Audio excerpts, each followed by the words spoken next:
Welcome back. April is National Car Care Month, and unfortunately, when you say the words car care or car maintenance, you probably assume we are talking about the fellas, something they like to do. Well, not anymore. This morning, I'm taking you to Naples, where we meet a special guest who is trying to change that gender gap. I am so excited to introduce you to our next guest this morning. This is Courtney Hansen. She is a car expert, and we are here this morning in her garage in Naples.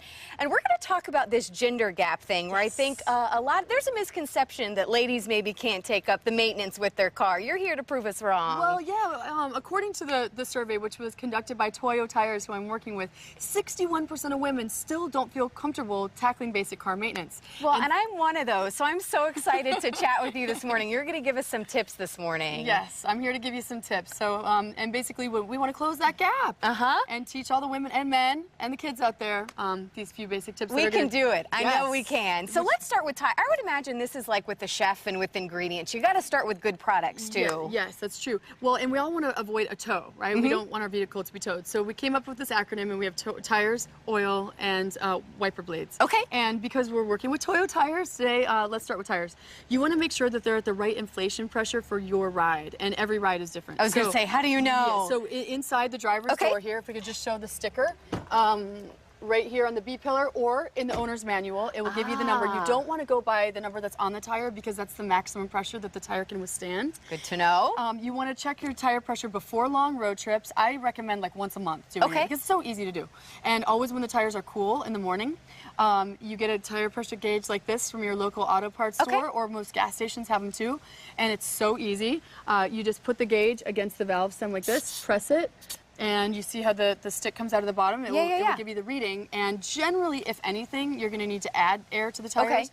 But there could be situations where you have to take air out. And you can do that at your local gas station. Just bring some quarters. That took you like 15 seconds to do. I love it. We can do this, ladies. All right, now let's move up to the front of the car. Moving to the engine compartment. The engine is the most important part of the car. And oil is essential. And you want to make sure that you have enough of it. And so we want to check our oil, I would say like after every few fill-ups. Always turn the car off. Make sure that this is pretty cool so you don't hurt yourself when in the process. You find the oil dipstick in the oil reservoir, pull it out, take a towel or a paper towel, and wipe it off completely. Put it all the way back into the reservoir, take it out again, and then between the minimum and maximum lines, and it will usually say min and max, you get your oil reading. You want the level to be in the middle. If it's too close to the minimum line or below it, you definitely want to add oil. And then you want to add the oil based on what your owner's manual says, the kind of oil that you need for your car, and do it in increments so that you avoid overflowing. Okay, all right, I'm on board. I think we can do this so far. And this is the easiest, actually. Obviously, you can't drive well if you can't see out of your windshield, so you want to make sure that your wipers are doing their job. To replace your wiper blades, it's super easy and just costs a few dollars. Again, auto parts stores or gas stations. And you go like this, you pull the assembly away from the windshield, squeeze at the bottom of the blade, pull the rubber blade out, put the new one in, and it's How often do people typically change their? I think we need to do it more often than what we are. It depends where you live. I mean, if you're living in Seattle and it's raining all the time, you'll need to do it more often than if you live in Florida.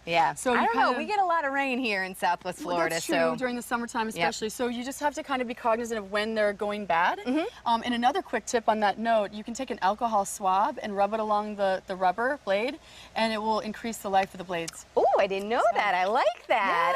Awesome. Well, if anybody has any questions, I know you had one last thing to mention, but I want to get your website in there too, where people can go.